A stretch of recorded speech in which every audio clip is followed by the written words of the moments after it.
ジというテーマで皆さんからメッセージをいただいています。ご紹介します。ツイッターからみみみさん、プレゼントはもらうのもあげるのも楽しくて嬉しくて好き。私は甘い入れるものが好きだから前でもある瞬間で服をプレゼントしていました。なんでもないよ、マイリストアップでアイ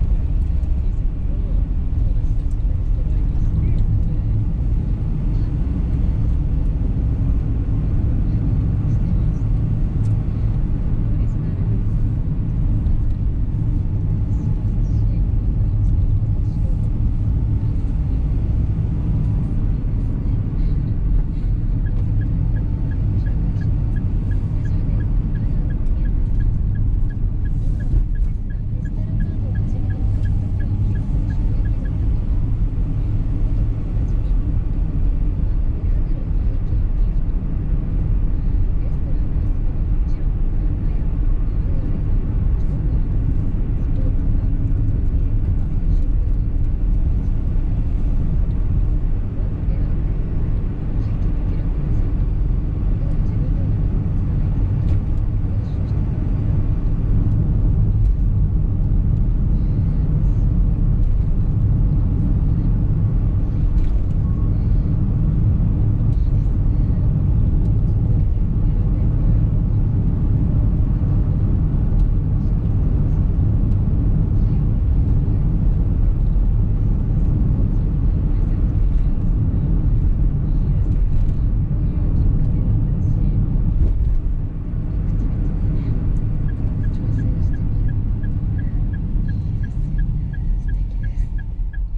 を送っています。プレゼントの形というテーマでメッセージお待ちしています。ぜひメッセージメッセージが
この先、一時停止です。